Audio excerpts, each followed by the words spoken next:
আদালত রায় দিয়েছে, আমরা ট্রাইব্যুনালের রায়কে স্বাগত জানিয়েছি।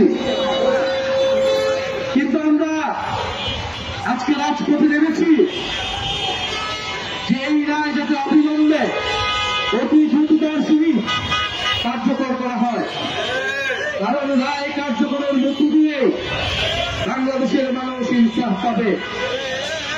শেখ হাসিনার এই রায় কোন রাজনৈতিক প্রতিশোধ নয়, শেখ হাসিনার এই রায় বাংলাদেশের মুসলিম জাতির জনগণের প্রতি ন্যায় বিচার। আমরা সেই ন্যায় বিচারের জন্য জুলাই অগস্টে রাজপথে নেমেছিলাম।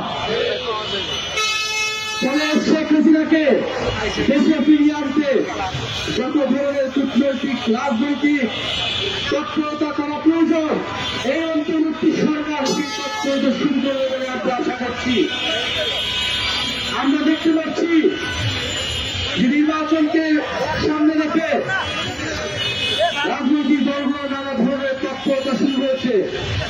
আমরা আহ্বান জানাবো বাংলাদেশের মানুষের কাছে জুলাই গণঅভ্যুত্থানের সাথে প্রতারণা করে কেউ বিচারের ব্যাপারে আপোষ করবেন না, তাহলে বাংলাদেশের জনগণ আপনাদের কোনোদিনই ক্ষমা করবে না।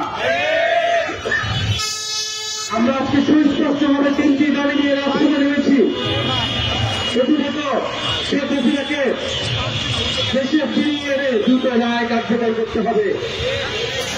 দ্বিতীয়ত, শুধু শেখ হাসিনা নয়, দল হিসেবে আওয়ামী লীগের বিচার নিশ্চিত করতে হবে এবং জাতীয় পার্টি সহ আওয়ামী লীগের সহযোগী যেই দলগুলো রয়েছিল তারাও সবার অপরাধ এবং তাদেরকে বিচারের আওতায় আনতে হবে। আমরা দেখতে পাচ্ছি জাতীয় পার্টির নামে আওয়ামী লীগ পুনর্বাসনের ষড়যন্ত্র এবং পরিকল্পনা চলছে। 5ই আগস্টের পরে অন্তর্বর্তী সরকারের উদ্যোগে যে ঐক্যমত্য কমিশন প্রতিষ্ঠা হয়েছিল, সেই ঐক্যমত্য কমিশনের কোথাও জাতীয় পার্টিকে দেখা হয় নাই।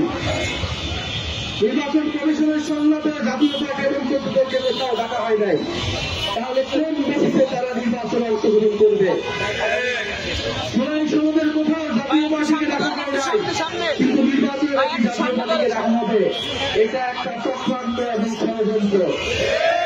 এই ষড়যন্ত্রের বিরুদ্ধে এনসিপি মাথা থাকবে। আমরা আরো বলতে চাই, গত 50 বছর ধরে ভারত বন্ধু রাষ্ট্রের নামে বাংলাদেশকে শোষণ করে গিয়েছে। গত 15 বছর ভারতের প্রত্যক্ষ এবং পরোক্ষ সহায়তায় বাংলাদেশের ফ্যাসিবাদ চেপে বসেছিল। সেই ভারত সরকার শেখ হাসিনাকে আবারও তার দেশে জায়গা দিয়ে বাংলাদেশের বিরুদ্ধে ষড়যন্ত্র অব্যাহত রেখেছে। ভারত সরকারের প্রতি আমাদের আহ্বান থাকবে, যদি বাংলাদেশের সাথে সত্যিকার অর্থ সম্পর্ক করতে চান, যদি চান বাংলাদেশের জনগণ আপনাদের প্রতি সুসম্পর্ক বজায় রাখবে, তাহলে অবিলম্বে শেখ হাসিনাকে দেশে পাঠানোর ব্যবস্থা করুন।